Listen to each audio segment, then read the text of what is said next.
마태복음 2장 13절부터 18절까지 말씀. 다 같이 한 목소리로 읽겠습니다. 그들이 떠난 후에 주의 사자가 요셉에게 현몽하여 이르되 헤롯이 아기를 찾아 죽이려 하니 일어나 아기와 그의 어머니를 데리고 애굽으로 피하여 내가 네게 이르기까지 거기 있으라 하시니 요셉이 일어나서 밤에 아기와 그의 어머니를 데리고 애굽으로 떠나가 헤롯이 죽기까지 거기 있었으니 이는 주께서 선지자를 통하여 말씀하신 바 애굽으로부터 내 아들을 불렀다 함을 이루려 하심이라. 이에 헤롯이 박사들에게 속을 줄 알고 심히 노하여 사람을 보내어 베들레헴과 그 모든 지경 안에 있는 산의 아이를 박사들에게 자세히 알아본 그때를 기준하여 2살부터 그 아래로 다 죽이니 이에 선지자 예레미야를 통하여 말씀하신 바 라마에서 슬퍼하며 크게 통곡하는 소리가 들리니 라헬이 그 자식을 위하여 애곡하는 것이라. 그가 자식이 없으므로 위로받기를 거절하였도다 함이 이루어졌느니라. 아멘. 앞으로 이틀 뒤면은 성탄절입니다. 흔히 크리스마스. 이 성탄절은 남녀노소 할 것 없이 심지어 다른 종교의 사람들까지 행복한 날로 기념을 하는 날인 것 같아요. 그래서 이때는 물가도 오른다고 해요. 똑같은 케이크인데 산타 하나 올라가면 10,000원이 올라가요. 똑같은 케이크인데 메리 크리스마스 쓰면 4,000~5,000원이 올라가는 거예요. 그래도 아깝지 않은 날인 거예요. 마트에 가보면 장난감이 8만원, 9만원짜리가 아무렇지도 않게 바리바리 막 쌓여져 있습니다. 그럼 막 카트에 하나씩 실어 다녀요. 크리스마스가 그들과 무슨 상관이 있을까?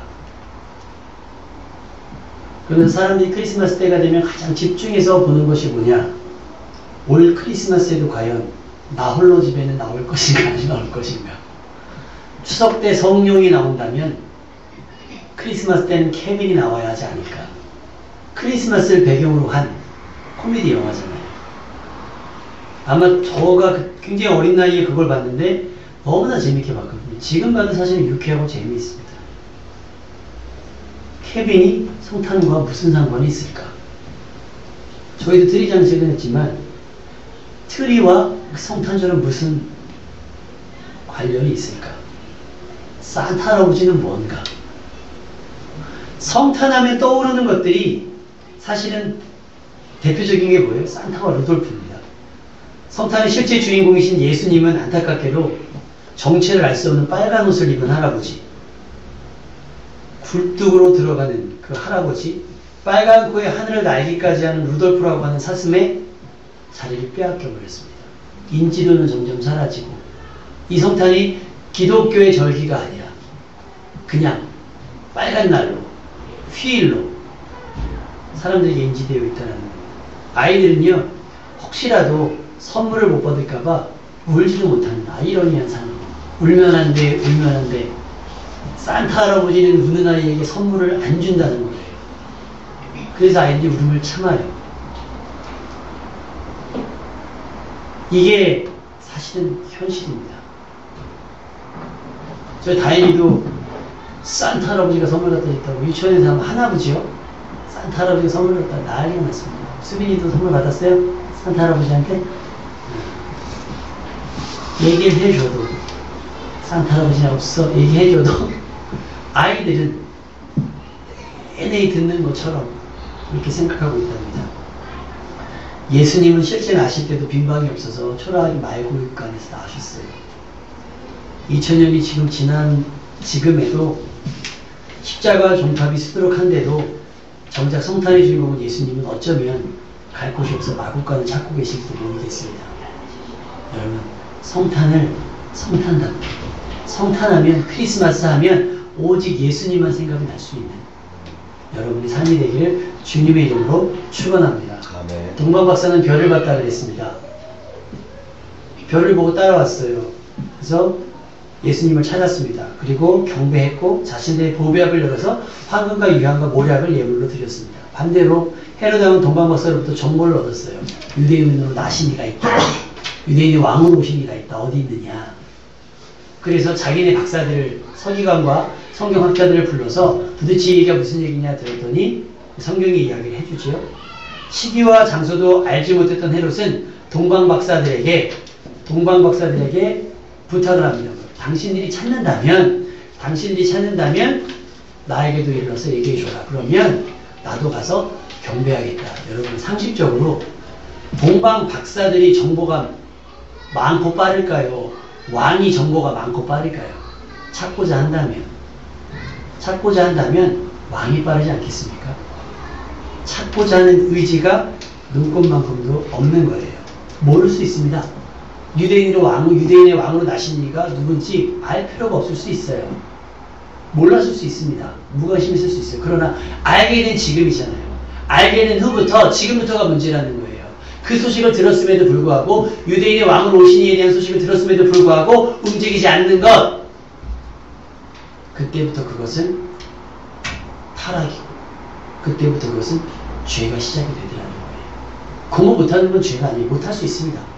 그런데 공부해야 된다는 걸 알면서 안 하는 건 스스로 죄를 키우는 거예요. 스스로 자신을 무능하게 하는 거거든요. 많은 사람들이 얘기합니다. 공부해라. 왜 부모님들이 자식에게 공부하라 그러겠어요? 가진 사람들은 그렇게 얘기합니다. 공부해야 유지된다. 이렇게 얘기했죠. 못 가진 사람, 힘든 사람은 뭐예요? 공부해야 나처럼 안 산다는 거예요. 공부해야 나처럼 안 산다는 거예요. 그런데 아이들은 그걸 압니까 모릅니까? 엄마, 왜 그거 난 행복하잖아. 지금 행복하잖아. 그래요. 지금 행복하지 않으면, 지금 행복하기 위해서 그 시간과 에너지를 딴 데로 쏟는다고 한다면 나중에 행복할 수 있을 거라고 누가 장담합니까? 아무도 장담하지 못하는 거예요. 그래서 공부해야 된다는 거예요. 공부해야 되는 이유를 알았으면 공부해야 되는 거예요.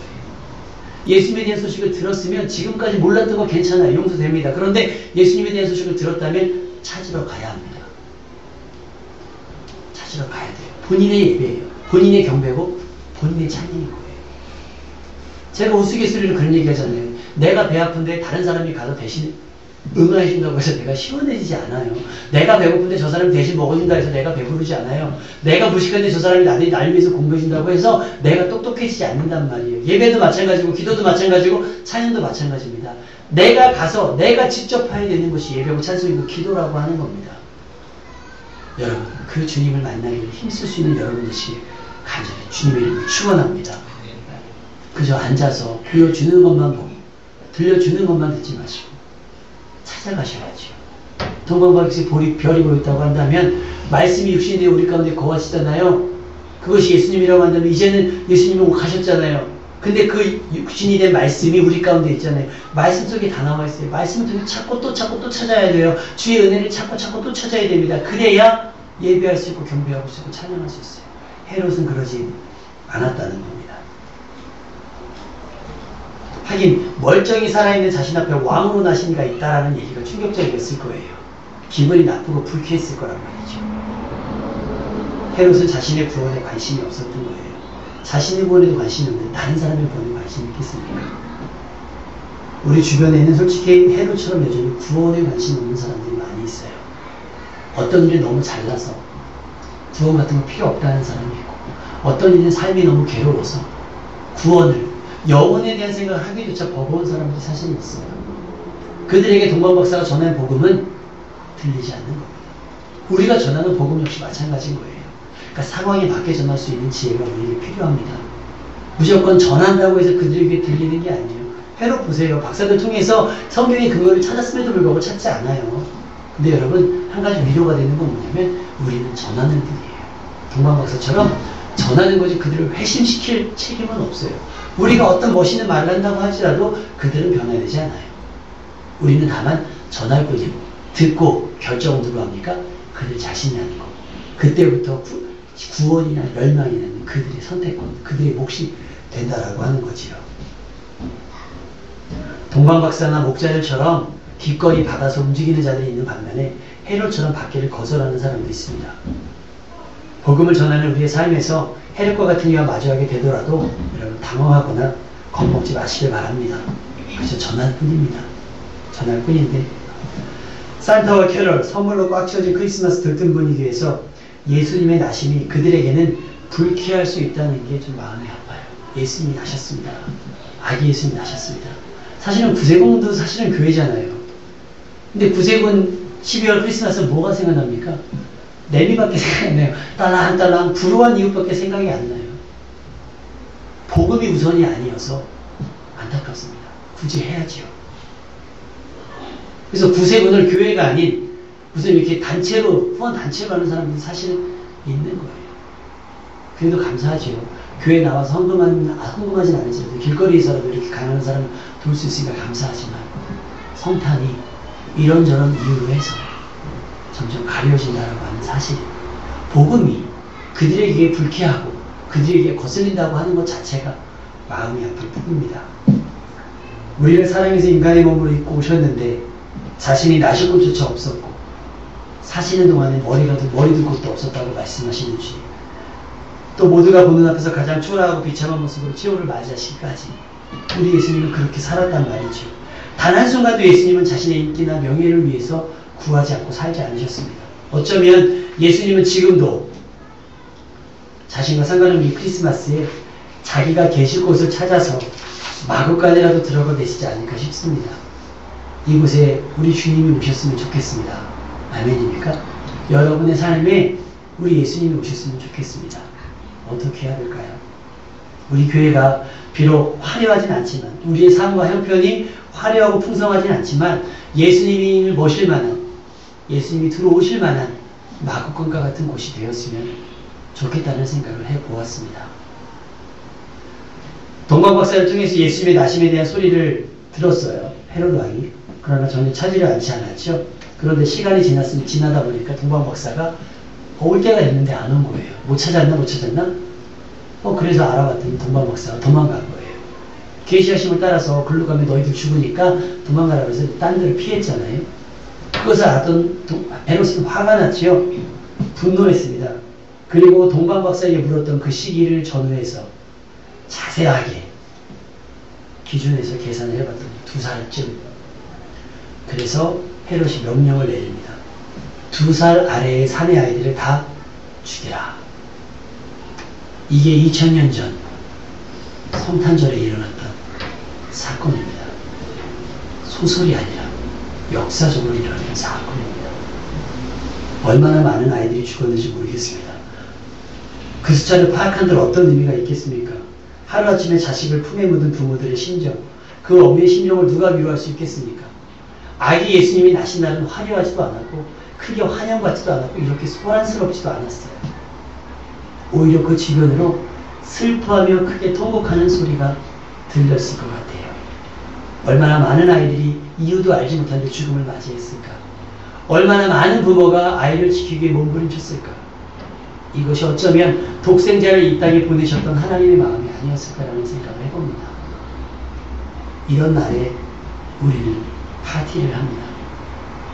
이런 날에 우리는 즐기려고 합니다. 이런 날에 우리는 산타를 이야기하고, 이런 날에 우리는 아이들에게 선물로 크리스마스를 대표하게 합니다. 기억나게 합니다. 구원에 대한 사람의 부지, 하나님의 뜻에 대한 오해가 불러일으킨 참혹함입니다. 성탄은 이렇게 시작됐습니다. 이런 성탄을 여러분 좀 더 거룩하고 경건하게 보내지 않아야 될까요? 시끄러운 캐럴을 그치고요, 반짝이는 조명을 잠시 끄고 선물에 대한 기대보다 예수님의 오심에 대해서 진지하게 묵상할 필요가 있다고 생각이 듭니다. 여러분에게 성탄은 어떤 날입니까? 여러분에게 성탄은 어떤 의미입니까? 이 크리스마스가 1년에 하루, 그러니까 가장 기독교 절기에서 가장 중요한 날을 2개 뽑자면 성탄과 부활이에요. 그런데 그나마 성탄은 12월 한 달은 차례하거든요. 고요한 밤, 거룩한 밤, 저들과 깨한 밤 중에 한 달은 해요. 12월 달에.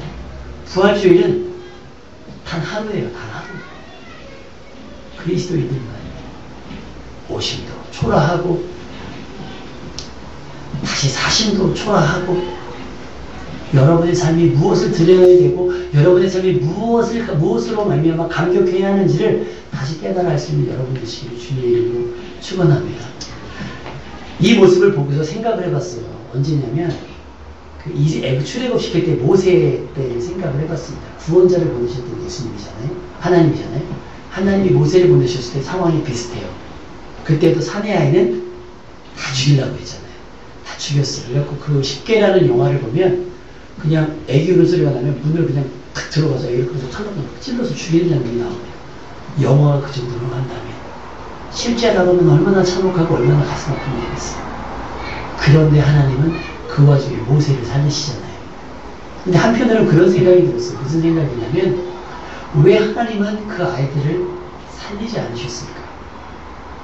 왜 그 아이들을 그냥 죽게 내버려 두셨을까?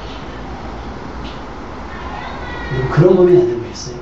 왜 그 수많은 아이들이 모세 시절에도 그렇고 이때도 그렇고 그 능력하신 하나님께서 예수님은 헤롯을 피해서 도망가게 꿈에 계시하시면서 그들의 부모에게 왜 피난길을 허락하지 않으셨을까? 너무 가슴 아픈 마음으로 묵상하고 또 묵상하고 또 묵상했습니다. 답을 모르겠어요. 왜 그러셨을까? 그런데 한 가지는 2살 아이의 죽음이라면 지금 예슬이 2살이죠 이제 그 아이예요. 아직 세상의 고통을 모를 때입니다. 죄를 모를 때라는 얘기예요. 어떻게 보면 살며 죄를 짓고 살며 저주받는 인생을 사는 것보다는 그냥 가는 것도 나쁘지 않겠다는 생각이 들더라고요. 잔인한 이야기지만 제가 전에도 말씀드렸지만 요즘에는 그 자기 죽음 고상하게 죽을 권리가 있다는 얘기가 많이 들립니다. 호스 꽂고 구차하게 기계에 의존한 삶을 내 의식도 없는데 굳이 그냥 내 의식도 없고 나는 아무것도 반응할 수 없는데 그냥 숨만 쉰다고 해서 살아있는 게 아니라 해서 죽음에 대한 선택권이 있다는 거예요. 그래서 그 죽음을 선택하는 거예요. 그래서 어떻게 보면 존중되어야 한다. 그들의 인생은 존중되어야 된다. 그들이 죽음을 선택할 수 있는 권리. 고통스럽게 사는 것보다는 그렇게 죽을 수 있는 권리를 선택한다고 한다면 어떻게 하면 지혜로울 수 있다. 왜냐하면 자기가 그렇게라도 살려고 한다면 따르는 경제적인 부담과 보고 있을 때 막연하게 그걸 지켜봐야만 하는 가족들 슬픔들을 생각한다면 그런 선택을 할 수도 있겠다. 근데 그건 누가 선택을 해요? 자신이 선택해야 되는 거예요. 예를 들면 뭐 이렇게 사세요 그냥 가시죠 이렇게 할 수 없다는 거예요. 자식이라도 할지라도 부모를 할지라도. 그런데 가끔 기사에서 보면 어떤 사건이 벌어지냐면 장애인으로 살아야 하는 이 아이를 부모가 죽여요. 할아버지가 죽여요. 왜냐하면 본인보다 얘가 오래 살 걸 생각한다면 내가 있어도 이렇게 힘든 인생을 사는데 내가 없으면 이 아이가 어떻게 살까? 그러니까 그 아이도 죽이고 자기도 자살하는 경우가 있어요. 안타까운 사실이에요. 그러니까 이 세상의 삶이 그렇게 절박하고 그렇게 만만하지 않다는 사실을 증명해내고 있는 거예요. 여러분 솔직하게 얘기해 보시겠습니다. 살만한 세상입니까? 무슨 표정이냐면 앞으로 5년 후에 10년 후에 태희의 삶은 태희의 인생은 태희가 살 세상은 살만한 세상이겠어요? 장담 못하겠죠. 다 뭐라고 얘기하냐면 딸 키우기 무서운 시대라는 거예요. 그런데 우리는 이 아이들에게 살라고 얘기해요. 내가 이 아이를 언제까지 책임질 수 있는지도 몰라요. 묵상이 거기까지 막 확대가 된 거예요. 그럼 하나님 이렇게 가는 게 낫습니까? 그나마 다행인 것입니다. 구원이 없다면 이들의 죽음은 정말 처참하고 이들의 죽음은 정말 비참할 거예요. 구원이라는 것이 없다면. 그러나 이들에게는 구원이 허락되는 줄로 믿습니다. 2살 아이들이 무슨 믿음의 선택권이 있겠어요? 이 아이들에게는 구원이 허락됐을 거예요. 하나님이 받으시는 영혼들이었을 겁니다. 부모는 당장 서럽게 울고 부모는 당장 가슴을 칠 일이긴 하지만 누굴 원망할 일이 아니에요. 그리고 잘 생각해보세요. 이게 하나님이 잘못하신 거예요? 헤롯이 잘못한 겁니까? 헤롯이 잘못한 거예요. 헤롯이 못된 겁니다. 그런데 그 원망을 하나님께로 교묘하게 돌리는 불신앙의 사람들이 있는 겁니다. 왜 그런지는 모르겠어요. 여러분, 헤롯을 경계할 수 있기를 주님의 이름으로 축원합니다. 지금도 기회만 되면 해치려고 하는 사람들의 무리가 여전히 남아 있다는 겁니다. 여러분, 성탄절은요, 우리를 구원하시기 위한 하나님의 열심이 분명합니다. 그러나 그것을 헤롯처럼 받는다고 한다면 자신뿐만 아니라 가족과 이웃 모두를 위험에 빠뜨릴 멸망과 구원받지 못하는 상황에 빠뜨릴 위험이 있다라고 하는 거예요. 성탄이 큰 기쁨의 시간이 되게 하려면 모두에게 제대로 된 성탄의 의미를 가르칠 필요가 있다는 겁니다. 언제까지? 메리 크리스마스 하면서 언제까지 메리 크리스마스? 누구에게 예수님 오신 이때에 누구에게 메리 크리스마스게요? 누구에게 해피 크리스마스게요? 누구에게 화이트 크리스마스예요? 이때에 두 사람의 아이들이 내 아이들이 다 죽어가는 그때에 산타 할아버지가 오는데 기쁨이 되겠습니까? 아니에요. 자식을 입은 부모에게 소망이 되는 건 단 하나입니다. 구원. 내 아이가 이렇게 육신의 모습으로 이렇게 가지만 얘 영혼은 구원받았을 거라는 확신이 위로가 될 줄로 믿습니다. 성경 한 구절 읽어볼까요? 18절 말씀입니다. 2장 18절 말씀. 시작. 남에서 슬퍼하며 크게 통곡하는 소리가 들리니 라헬이 그 자식을 위하여 애곡하는 것이라. 그가 자식이 없으므로 위로받기를 거절하였다. 라헬의 인생은요, 라헬은 참 사랑받았던 여인이에요. 근데 안타깝게도 무자했던 사람입니다. 언니 레아는 스풍스풍 애를 잘 낳았는데 라헬은 낳지 못했어요. 그러다 난 것이 누구예요? 요셉이잖아요. 그런데 요셉이 나중에 어떻게 됐어요? 죽은 걸로 알잖아요. 그리고 나서 또 허락받은 게 누구냐? 마지막 요 베냐민이에요. 베냐민. 근데 베냐민을 낳다가 산통으로 해서 죽게 되거든요. 자식이 없기 때문에 서러웠던 인생. 자식을 낳아 길렀는데 잃어버렸어요. 살았는지 생사를 알 수 없는 그 사람. 그리고 이제는 이 막둥이 베냐민을 낳다가 자기가 죽을 줄 아는데 그 여인의 고통과 슬픔을 이해가 되겠어요? 그 여인에게 내가 잘 키울게 라는 말이 위로가 되겠습니까? 격려가 되겠어요? 편안히 눈을 감을 수 있겠습니까? 그럼 우리가 해줄 수 있는 최선은 그거예요. 그런데 성경은 뭐라고 얘기했습니까? 위로받기를 거절했다고 얘기해요. 근데 이 말씀이 사실은 어떤 상황이냐면 예레미야 18장 말씀에 보면 예레미야가 이스라엘 백성들이 장성한 사람들이 포로로 잡혀가는 장면이 나옵니다. 포로로 잡혀갈 때의 분위기가 이래요. 우리나라가 일제시대 때 징병으로 잡혀가는 것처럼 군대에 갈 때 자식들을 보낼 때 지금은 뭐 그렇지 않다고 그러는데 저희 친구가 군대 갈 때 제가 농산을 따라간 적이 있었습니다. 친구들 중에 처음으로 군대 간 거예요. 그때까지 분위기가 엄청 좋았어요. 농산 딱 들어갔는데 이제 마지막으로 들어갈 때 멋을 하잖아요. 자, 어이 달리면서 충성 하잖아요. 얘가 딱 들어가서 어이 달리면서 충성할 때 어머니가 땅을 치고 오시는 거예요. 엄마, 동생, 아빠 난리가 난 거예요. 그 따라간 친구들은 이러려고 온 게 아닌데 분위기가 애매한 거예요. 군대 간다고 다 죽는 거 아니고 마치 무슨 애를 죽으러 보내는 것처럼. 근데 여러분 자발적으로 입대하는 상황에도 불구하고 그렇게 눈물이 난다면 빼앗기듯 징병으로 끌려가는 사람의 보이스는 어떨까요? 더군다나 총알바지잖아요. 일제시대 때 총알바지 아니겠어요? 전쟁 시대는 그때 아니겠습니까? 이때도 마치 포로로 잡혀가면 뭐 하겠어요? 최소한 다니엘과 메사카 사병들 얘네들 아니면 이렇게 지혜롭거나 얘네들 좀 잘 키워보겠다 싶은 정도가 아니라고 한다면 어떻게 해요? 다 그렇게 죽는 거예요. 그때의 슬픔을 그렇게 이야기하고 있는 겁니다. 그때의 슬픔을 이야기하고 있는 거예요. 그런데 그 슬픔이 마태복음 2장에 예수님 나실 때 재현되고 있는 거예요. 살아있는 부모 마음이 사한 마음이겠습니까?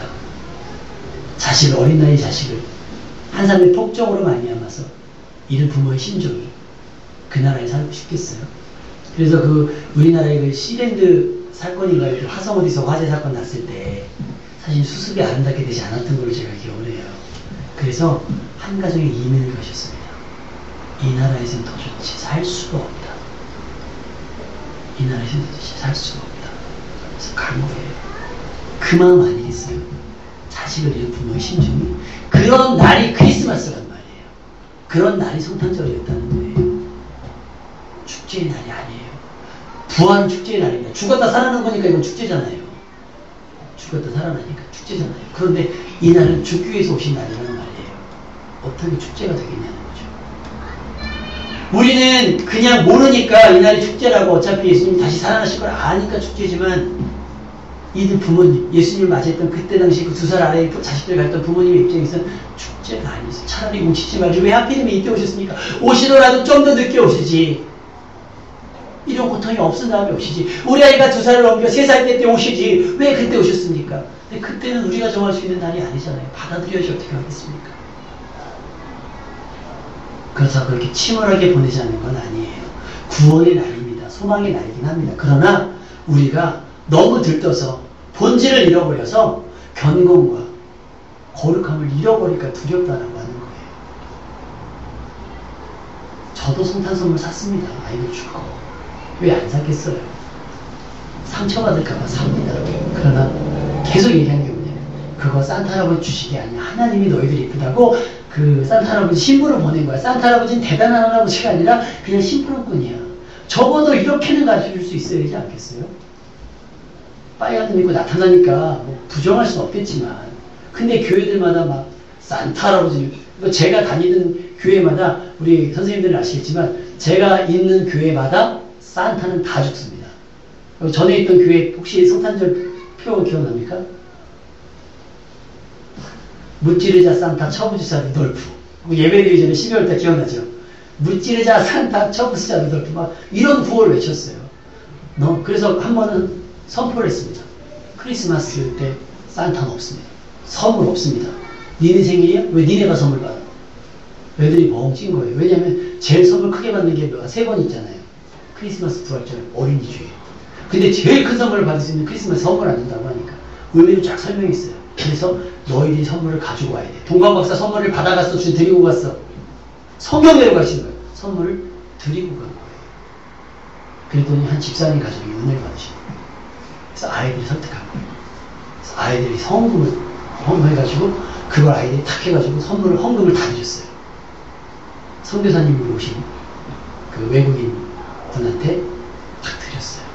근데 아이들이 크리스마스 때 선물 하나 받지 못했는데 너무 뿌듯해하고 너무 그 아이에게 그게 바로 크리스마스의 제대로 된 이미지였어요.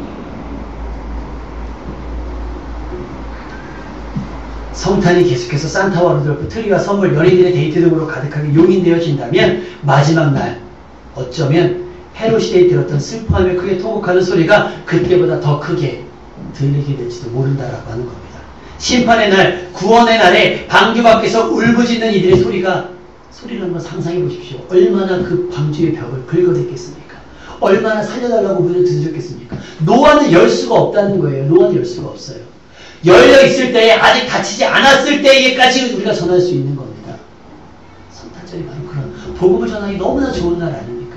근데 우리 교회들마저 이 날에 침묵하고 이 날에 산타 할아버지에게 빼앗겨 버린다고 한다면 마지막 날도 헤롯의 날처럼 이렇게 된 거예요. 슬퍼하며 크게 통곡하는 소리가 들린다라고 하는 겁니다. 여러분이 전하지 않으면 누가 들을 수 있겠습니까? 내가 머물거릴수록 그들의 생명은 위험한 거예요. 사단은 헬과 같은 이들을 여전히 확보하고 있음을 명심할 수 있기를 바랍니다. 사단은 대중문화를 선택했다는 말이 여러분 거짓말이 아니에요. 지금도 여러분의 생각과 여러분의 거룩한 문화를 빼앗기 위해서 힘쓰고 애쓴다라고 하는 거예요. 교묘하게. 교묘하다는 말은요, 여러분이 눈치챌 수 있다는 말이 아니에요. 전혀 눈치챌 수 없도록 합니다. 더 이상 사단의 발악을 두고 보지 않고 세상 문화의 꽁무니를 따르는 어리석은 삶을 멈추고요. 별을 따라서 동방박사들처럼 제대로 된 성탄을 맞이할 수 있기를 주님의 이름으로 축원합니다. 지금 웃고 즐기는 크리스마스가요. 마지막 날에 내 가족을 크게 슬피하며 크게 통곡하는 소리로 바뀔 수도 있어요. 그러나 지금 슬퍼하며 하나님 내 신랑이 내 부모가 내 자녀가 성탄을 모릅니다. 예수를 모릅니다 라고 하고 오히려 더 기도할 수 있는 울며 기도한다고 한다면 울며 보냈던 성탄절이 마지막에 웃고 행복할 수 있는 구원의 날로 바뀌게 된다는 거예요. 크리스마스 때 흘려야 할 것은 너무 놀아서 땀이 아니에요. 지금이요 기사 보세요. 난리 납니다. 여관의 방값이 세상 최고인데 더 웃긴 건 뭔지 아십니까? 예약으로 꽉 찼다는 거예요. 호텔이 꽉 차고 클럽이 꽉 차고 이게 성탄입니다. 예수님 당연히 머물 곳이 없지요. 교회는 꽉 차고 딴 것으로 딴 문화로 꽉 차고 오로지 예수님만 기억하는 성탄절, 예수님이 오신 의미를 돌이켜볼 수 있는 성탄절이 되기를 주님의 이름으로 축원합니다.